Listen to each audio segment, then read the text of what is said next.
रावलपिंडी में नाम नहाद मुफ्ती शाहनवाज ज़ियाई का वाक़या, इसी तरह लाहौर में तौहीद मस्जिद के इमाम ने जो बुरा काम किया था, इसी तरह मौलवी अब्दुल अजीज़ लाहौर वाले का वाक़या, इनकी जितनी भी मजम्मत की जाए कम है। लेकिन ये लोग हकीकत में मौलवी मुफ्ती या कारी नहीं होते, बल्कि इन्होंने जैली रूप धारा होता है और हकीकत में ये इंतहाई घटिया काम करने वाले लोग होते हैं।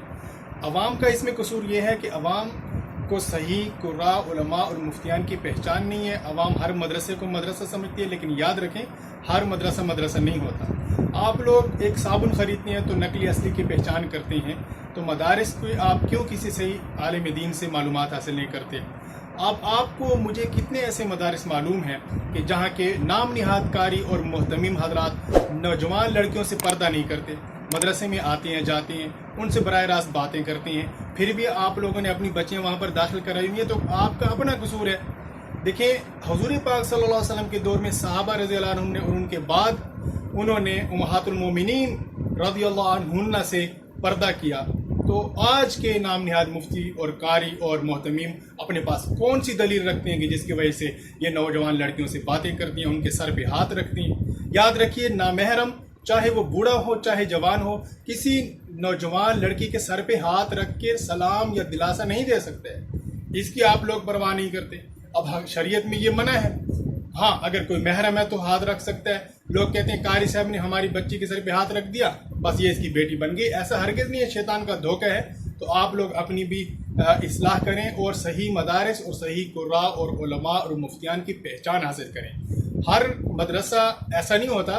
जो सही मदरसे हैं उनमें आपको मैं इंशाल्लाह उनका तारुफ कराऊंगा। हमारे इस चैनल पर मज़ीद सीरीज़ और वीडियोस चलेंगी, आपको पता चलेगा कि मदारिस क्या हैं और उनमें किस तरह का माहौल है, किस तरह उनके तालीमी निज़ाम की खसूसियात हैं। तो फिर आप मुफ्ती शाहनवाज साहब कह रही हैं कि 7 महीने हो गए मैंने इस लड़की को देखा भी नहीं है। इसका मतलब ये हुआ कि 7 महीने पहले इसने इस नौजवान लड़की को देखा था। अब ऐसा तो नहीं हो सकता कि 7 महीने पहले ये लड़की कोई दूध पीती बच्ची थी या 5 साल की थी, या मुफ्ती साहब 7 महीने पहले बच्चे थे और आज इतने बड़े हो गए 7 महीने में। तो पता चला कि 7 महीने पहले मुफ्ती साहब इससे पर्दा नहीं करते थे। तो यही वो ख़राबी है कि जो इतना बड़ा जुर्म है कि बदकारी हुई है या नहीं हुई वो बाद की बात है, लेकिन इस जुर्म की वजह से भी जितनी भी इस मदरसे की और जितने भी ऐसे मदरसे हैं जहाँ पर पर्दा नहीं किया जाता या लड़कियों से बातें की जाती हैं, उनकी मजम्मत की जाए, उनकी बुराई की जाए और उनकी जो आजकल सोशल मीडिया पर बेइज्जती हो रही है, ये बिल्कुल ठीक हो रहा है। क्योंकि ऐसे मदारिस कि जहाँ पर लड़कियों से पर्दा नहीं होता है, उनसे बातचीत पर पाबंदी नहीं होती, ऐसे मदारिस खोलने की कतई पाकिस्तान में इजाज़त ही नहीं है। ये लोग 2 नंबर तरीके से मदरसे खोल कर बैठे हुए। इसी मदरसे में सबसे बड़ी ख़राबी ये थी कि पर्दा नहीं किया जा रहा। जब पर्दा नहीं करेंगे तो फिर ये एक वाक़या क्या, इससे भी बड़े बड़े वाक़े होने के लिए दरवाजे खुले हुए हैं। फिर आप गिला मत करें कि मेरी बेइज्जती क्यों हो रही है। फिर आप नमाजियों के साथ गले मिलकर रोएं नहीं, क्योंकि गलती आपकी अपनी है।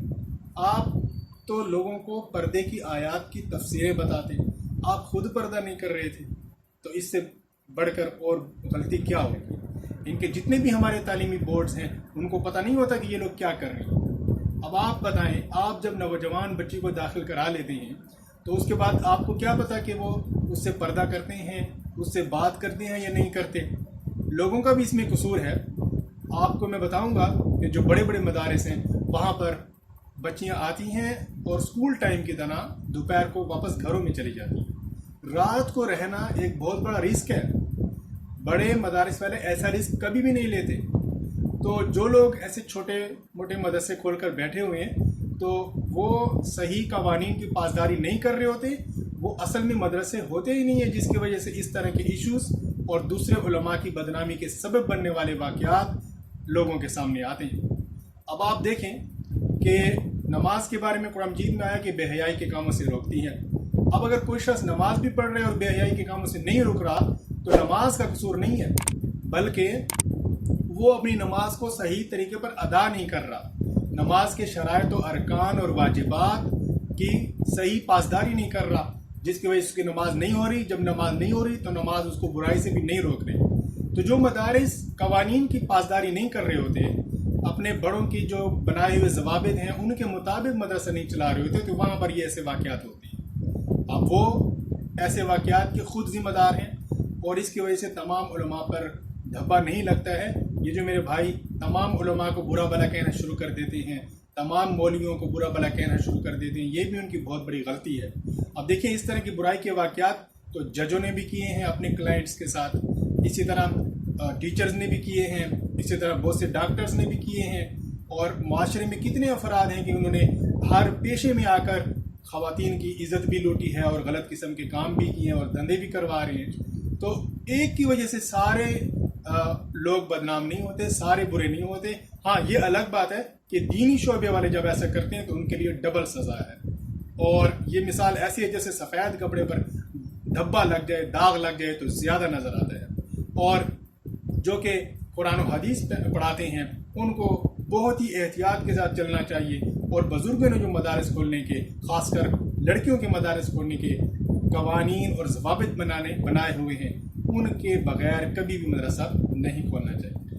اور یہ جو مفتی صاحب کہہ رہے ہیں کہ ٹیکنیکل اور جدید ٹیکنالوجی کے طریقے سے میرا ڈی این اے ٹیسٹ کیا جائے, اگر میں مجرم ثابت ہوں تو مجھے لیاقت باغ میں پھانسی پر لٹکا دیا جائے, تو دیکھیے اس میں وہ مشکوک اس طرح ہے اور پولیس والے بھی مشکوک اس طرح ہیں کہ ابھی تک وہ جو بیچ میں عشرت نامی عورت تھی جو اس بچی کو لے کر گئی ہے بقول بچی کے اس مفتی کے پاس, وہ عورت کہاں ہے؟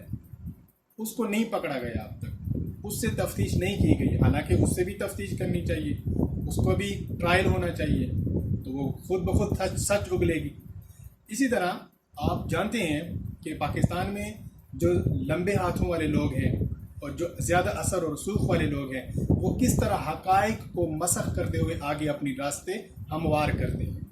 اور سارے برابر نہیں ہیں, نیک لوگ بھی بہت ہیں ہمارے تمام اداروں میں, پولیس میں بھی نیک لوگ بھی بہت ہیں, لیکن ایسے بھی بہت زیادہ ہیں کہ جو مجرموں کی پشت پناہی کرتے ہیں, جو رشوت لے کر آگے جرم کو جرم ہی نہیں رہنے دیتے, اس کے تمام ثبوت مٹا دیتے ہیں.